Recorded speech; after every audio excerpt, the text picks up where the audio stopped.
একটি জনপ্রিয় বাংলা গানের লাইন আছে, তাকে ধরব ধরব বলি তবুও ধরতে পারছি না।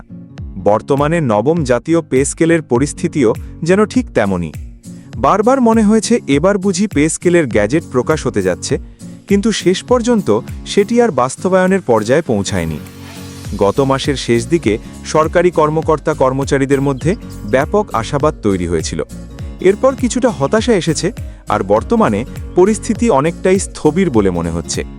তবে সামাজিক যোগাযোগ মাধ্যমে এখনও অনেকেই আত্মবিশ্বাসের সঙ্গে দাবি করে চলেছেন এই মুহূর্তেই পে স্কেল পাশ হয়েছে, গ্যাজেট প্রকাশ হয়ে গেছে, কিংবা আর কয়েকদিনের মধ্যেই সব কার্যকর হবে। কিন্তু বাস্তবতা হচ্ছে সরকারিভাবে এখনও এমন কোনো গ্যাজেট প্রকাশ করা হয়নি। বরং সরকারের পক্ষ থেকে ইঙ্গিত দেওয়া হয়েছে যে সবকিছু ঠিক থাকলে অগাস্ট 2026-এর প্রথম বা দ্বিতীয় সপ্তাহে গ্যাজেট প্রকাশের সম্ভাবনা রয়েছে। প্রথম দিকে আলোচনায় ছিল বেতন বৃদ্ধি, নতুন গ্রেড কাঠামো এবং দ্রুত বাস্তবায়ন, কিন্তু এখন আলোচনার কেন্দ্রবিন্দুতে এসেছে সম্পূর্ণ ভিন্ন বিষয়, অর্থের সংস্থান। বর্তমানে নির্ভরযোগ্য বিভিন্ন গণমাধ্যমে যেসব তথ্য প্রকাশিত হচ্ছে সেখানে বলা হচ্ছে নতুন পে স্কেল বাস্তবায়নে সরকারের উপর বিশাল আর্থিক চাপ তৈরি হবে।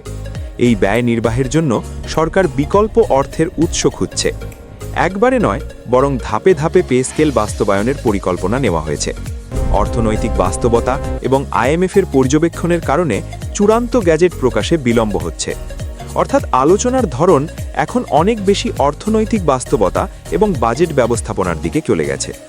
অনেকেই পে স্কেলকে দাবি হিসাবে উপস্থাপন করেন, কিন্তু বাস্তবতা ভিন্ন।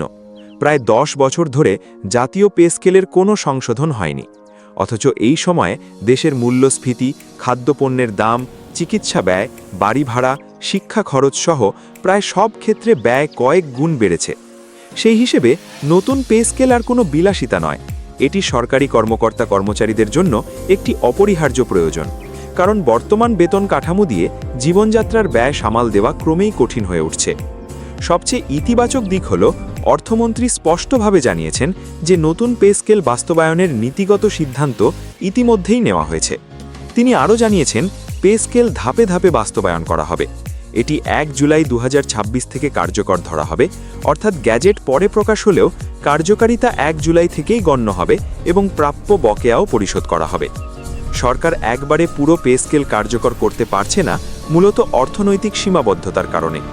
পরিকল্পনা অনুযায়ী প্রথম ধাপে মূল বেতন বৃদ্ধি কার্যকর হতে পারে, পরবর্তী ধাপে বিভিন্ন ভাতা ও অন্যান্য আর্থিক সুবিধা যুক্ত হবে। এর মাধ্যমে সরকারের ওপর তাৎক্ষণিক আর্থিক চাপ কিছুটা কমানো সম্ভব হবে। মন্ত্রিপরিষদ সচিব নাসিমুল গনির নেতৃত্বে উচ্চ পর্যায়ের সচিব কমিটি পে কমিশনের সুপারিশ পর্যালোচনা করছে। বর্তমান পরিকল্পনা অনুযায়ী আরও 2-3টি বৈঠকের পর খসড়া মন্ত্রিপরিষদে উপস্থাপন করা হবে। এরপর অনুমোদন পেলে অগস্ট 2026-এর প্রথম অথবা দ্বিতীয় সপ্তাহে গ্যাজেট প্রকাশের সম্ভাবনা রয়েছে। এখন সবচেয়ে বড় প্রশ্ন হচ্ছে এই বিপুল অর্থ কোথা থেকে আসবে। সরকারি হিসেব অনুযায়ী বর্তমানে অবসরপ্রাপ্ত সহ প্রায় 14 লাখ সরকারি কর্মকর্তা কর্মচারী এই পে স্কেলের আওতায় আসবেন। নতুন পে স্কেল বাস্তবায়নে অতিরিক্ত 1,06,360 কোটি থেকে 1,30,000 কোটি টাকা প্রয়োজন হতে পারে। পেনশন ও অন্যান্য সুবিধা যোগ করলে মোট ব্যয় প্রায় 2,18,000 কোটি টাকা ছাড়িয়ে যেতে পারে। এটি আগের তুলনায় প্রায় 136% বেশি ব্যয়।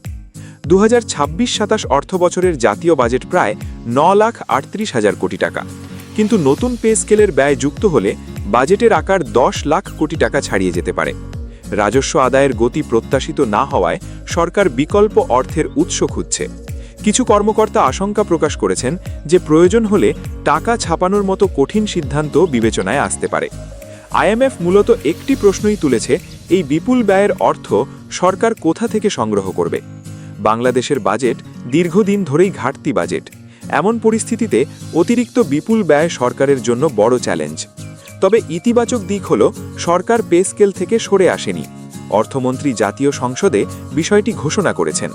নীতিগত সিদ্ধান্ত ইতিমধ্যে অনুমোদিত হয়েছে। অতএব বাস্তবায়ন নিয়ে অনিশ্চয়তা থাকলেও সিদ্ধান্ত বাতিল হওয়ার সম্ভাবনা খুব কম বলেই ধারণা করা হচ্ছে। নিয়ম অনুযায়ী প্রতি 5 বছর পর পর পে স্কেল পর্যালোচনা হওয়ার কথা, কিন্তু 2015-র পর গত 10 বছর কোনো নতুন জাতীয় পে স্কেল কার্যকর হয়নি। এই দীর্ঘ ব্যবধানের কারণেই সচিব কমিটির মতে নতুন পে স্কেল সরকারি কর্মচারীদের ন্যায্য অধিকার। এছাড়া পে কমিশনও 2026-এর জানুয়ারিতে তাদের সুপারিশ জমা দিয়েছে। যদিও কমিশনের প্রস্তাবিত শতভাগের বেশি বেতন বৃদ্ধির সুপারিশ হুবহু বাস্তবায়ন হওয়ার সম্ভাবনা নেই। বর্তমানে দেশের অর্থনৈতিক বাস্তবতায় খাদ্যপণ্যের মূল্যস্ফীতি ডবল ডিজিট ছাড়িয়েছে। চিকিৎসা ব্যয় উল্লেখযোগ্যভাবে বেড়েছে। বাড়ি ভাড়া ও জীবনযাত্রার প্রায় সব খাতে খরচ বেড়েছে। সামগ্রিক মূল্যস্ফীতিও 10 অঙ্কের কাছাকাছি অবস্থান করছে। এই বাস্তবতায় বর্তমান বেতন কাঠামো দিয়ে স্বাভাবিক জীবনযাপন অত্যন্ত কঠিন হয়ে উঠেছে। তাই নতুন পে স্কেলকে অনেকে সময়ের দাবি নয়, বরং প্রয়োজনীয় অর্থনৈতিক সমন্বয় হিসাবে দেখা হচ্ছে। নাম প্রকাশে অনিচ্ছুক একজন সচিব জানিয়েছেন, বর্তমান পরিস্থিতিতে পে স্কেল বাস্তবায়ন করতে হলে হয়তো টাকা ছাপানো ছাড়া বিকল্প থাকবে না। তিনি আরও দাবি করেন, অতীতে প্রণোদনা বাড়ানোর পরিবর্তে পূর্ণাঙ্গ পে স্কেলের সিদ্ধান্ত নেওয়ায় বর্তমান আর্থিক চাপ তৈরি হয়েছে। অন্যদিকে পে কমিশনের একজন সদস্যের মতে, এখন আর পে স্কেল থেকে পিছিয়ে আসার সুযোগ নেই। তবে বাস্তবতা বিবেচনায় ধাপে ধাপে বাস্তবায়ন করাই হবে সবচেয়ে যুক্তিযুক্ত পথ। বর্তমান পরিস্থিতিতে সবচেয়ে গুরুত্বপূর্ণ বিষয় হল সংশ্লিষ্ট সকলের ঐক্যবদ্ধ থাকা। পে স্কেল নিয়ে আলোচনায় বাস্তবসম্মত যুক্তি উপস্থাপন করা প্রয়োজন। একই সঙ্গে সরকারি চাকরি বিধিমালা ও শৃঙ্খলা বজায় রেখেই নিজেদের মতামত ও প্রয়োজন তুলে ধরা উচিত। কারণ এই বিষয়টি কেবল বেতন বৃদ্ধি নয়, এটি সরকারি কর্মকর্তা কর্মচারীদের জীবনযাত্রার মান, মূল্যস্ফীতির সঙ্গে সামঞ্জস্য এবং দীর্ঘদিনের বেতন বৈষম্য দূর করার প্রশ্নের সঙ্গে জড়িত। বর্তমানে যেসব এনটিআরসিএ ভুক্ত এমপিও ছাত্র জাতীয় পে স্কেল অনুসারে বেতন পান, নতুন পে স্কেল কার্যকর হলে তারা শুরু থেকেই সুবিধা পাবেন কিনা এ বিষয়ে সরকার পরবর্তীতে সিদ্ধান্ত জানাবে। অন্যদিকে পেনশনভোগীদের পেনশনও মূল পে স্কেলের সঙ্গে সামঞ্জস্য রেখে বৃদ্ধি পাবে। তবে গ্যাজেট প্রকাশের আগে এ বিষয়ে বিস্তারিত বলা সম্ভব নয়। বর্তমানে পেনশন প্রতিস্থাপনের মেয়াদ এখনও 15 বছরই বহাল রয়েছে। এটি 10 বছর করার যে আলোচনা ছিল তা এখনও বাস্তবায়িত হয়নি। গ্র্যাচুইটির বিদ্যমান হারেও এখনও পর্যন্ত কোনো পরিবর্তন আনা হয়নি। সবশেষে বলা যায়, নবম জাতীয় পে স্কেল নিয়ে এখনও অনিশ্চয়তা থাকলেও বিষয়টি থেমে যায়নি। সরকারের নীতিগত অনুমোদন রয়েছে, অর্থমন্ত্রী বাস্তবায়নের ঘোষণা দিয়েছেন এবং সচিব কমিটি চূড়ান্ত রূপরেখা তৈরির কাজ চালিয়ে যাচ্ছে। তবে সবচেয়ে বড় চ্যালেঞ্জ হচ্ছে বিপুল অর্থের সংস্থান। যদি সব প্রক্রিয়া পরিকল্পনা অনুযায়ী এগোয়, তাহলে অগাস্ট 2026-এর প্রথম অথবা দ্বিতীয় সপ্তাহে গ্যাজেট প্রকাশের সম্ভাবনা রয়েছে এবং নতুন পে স্কেল 1 জুলাই 2026 থেকে বকেয়া সহ কার্যকর হবে বলে সরকারের বর্তমান অবস্থান থেকে ধারণা করা যাচ্ছে।